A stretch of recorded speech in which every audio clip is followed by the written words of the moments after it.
All right, let's jump right into this explainer. Today, we're unpacking a really compelling source that takes a look at our modern health crises, but through a totally different lens, the lens of biblical foods. The whole premise here is actually pretty mind-blowing. It argues that some of the most powerful medicine on Earth isn't locked away in some high-tech pharmacy. Instead, it might literally be sitting right in your kitchen, hiding in plain sight as everyday historical ingredients. This source material hooks us right away with this incredible story about a 67-year-old woman named Rebecca. Now, according to the speaker, despite her age, Rebecca looked like she was 45. She had this glowing skin, boundless energy, the whole shebang. And when people asked for her secret, she laid out this exact philosophy. She said, "I stopped eating from the grocery store center aisles and started eating from the Bible." The source claims that by just adopting this ancient dietary approach, she completely reversed her arthritis, got her blood pressure back to normal, and even dropped 30 pounds. It's a huge claim, right? But it perfectly sets the stage for everything we're about to explore. To figure out how this all works, we're going to hit 6 key areas: ancient wisdom versus modern illness, everyday healers, heart protectors, brain and muscle builders, targeted remedies, and finally, the biblical food challenge. Kicking things off with Section 1, Ancient Wisdom versus Modern Illness and the Epidemic of Chronic Disease. So, the source basically frames our current health epidemic as the direct fallout of a massive shift in how we eat. We've essentially traded what it calls God's diet, which is full of whole, historical, nutrient-dense foods meant to sustain human life, for man's diet. And that's all the highly processed stuff loaded with refined sugars, artificial chemicals, and inflammatory vegetable oils. Stuff designed purely for shelf life and profit. The core argument is super straightforward. Every single bite you take is either building your health up or tearing it down. There's really no neutral ground here. Moving right along to Section 2, Everyday Healers, focusing on honey and herbs. Now, this part is absolutely wild. It translates these ancient cultural practices into literal biochemistry, starting with raw honey. The source points out that when Proverbs calls pleasant words healing to the bones, it might actually be biochemistry disguised as poetry. See, raw honey contains hydrogen peroxide that literally kills bacteria on contact. The Egyptians used it for embalming, Greek warriors packed it into their battle wounds, and incredibly, modern hospitals are actually bringing it back today for wound care because it defeats antibiotic-resistant superbugs. It's basically been an undefeated natural antibiotic throughout all of human history. But get this, here is a shocking claim from the source. 90% of Americans have no idea that the honey they buy at the grocery store is basically just fake sugar water. Most commercial honey has been ultra-filtered and pasteurized, which completely wipes out all those amazing enzymes and antibacterial properties we were just talking about. So if you want the actual medicinal benefits, the source insists you absolutely have to seek out raw, unfiltered, and ideally local honey. And the healing doesn't stop at honey. Think about herbs. The ancient Israelites didn't run to a corner pharmacy. They just went to their gardens.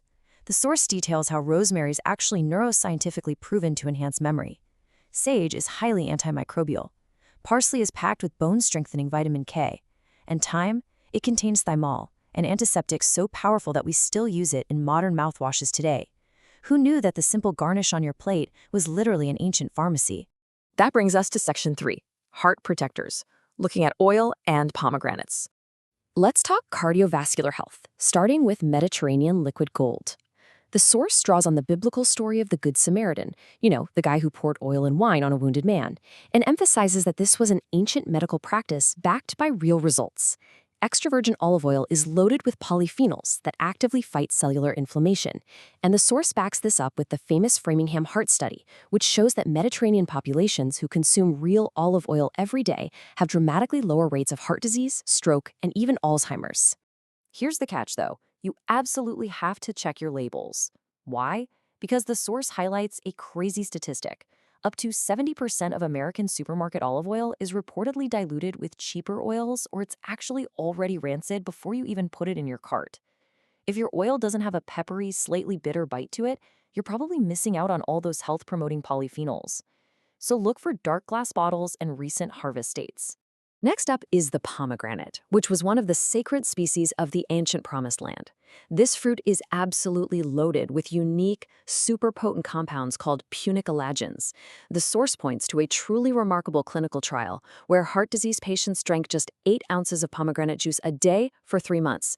And get this, they didn't just stop their arterial plaque buildup, they actually reversed the arterial damage. It's pitched here as one of the most potent longevity foods on the planet. Moving right along to Section 4, Brain and Muscle Builders.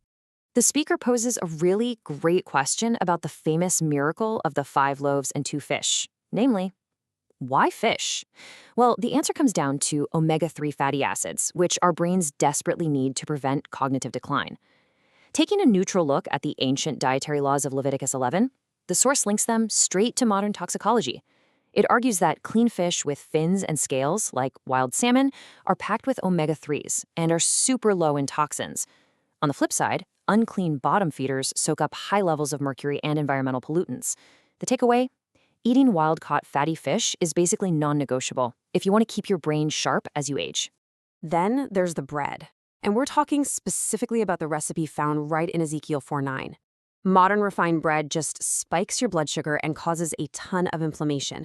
But this ancient formula, it combines wheat, barley, beans, lentils, millet, and spelt. When you sprout these specific grains and legumes together, it creates a complete protein packed with all 9 essential amino acids. It's literally bread that repairs your tissue and helps create neurotransmitters. Now, you might be wondering, what about the most controversial biblical food out there? Before we wrap this up, we have to tackle a historical remedy that still sparks a massive amount of debate today. Which leads us to Section 5, Targeted Remedies, specifically focusing on figs and wine. So back in the Book of Kings, the prophet Isaiah cures King Hezekiah's infected boil using a poultice made of figs. The source digs into the actual science behind this, explaining that figs contain a specialized enzyme called ficin. This enzyme naturally breaks down dead tissue and actually pulls out infection. But it's not just an external first aid trick. The speaker points out that eating figs gives you massive amounts of soluble fiber, potassium, and magnesium. It acts like a gentle digestive aid to keep your whole system running clean. And then, yep, there's wine. Neutrally analyzing the Apostle Paul's medical advice to Timothy, where he says to use a little wine because of your stomach, the source explains that red wine contains a really powerful antioxidant called resveratrol. It's concentrated right in the grape skins, and it fights whole body inflammation while aiding the digestion of really rich foods. Now, the source is super careful to emphasize that strict moderation is key here. In fact, it points out that you get these exact same longevity benefits whether you choose strict moderation with red wine or if you go with the perfect alcohol-free alternative, which is just eating fresh red or purple grapes. Finally, we hit Section 6, the Biblical Food Challenge. To wrap up the explainer, the source distills all of this incredibly rich biochemical history into an actionable challenge. Because it's not just about knowing all this stuff, right? It's about actually doing it. The speaker challenges us to take the 7-day swap challenge. The rules are pretty simple. Just pick one highly processed food to drop from your diet each day and swap it for an ancient alternative. So maybe trade your morning pastry for Ezekiel bread with a little raw honey. Swap out your butter for real extra virgin olive oil. The goal here is to just pay attention to your body. Monitor your energy, your digestion, and your mental clarity for a week to see firsthand if these historical whole foods actually act like medicine for you. I'll leave you with this final provocative thought to chew on today.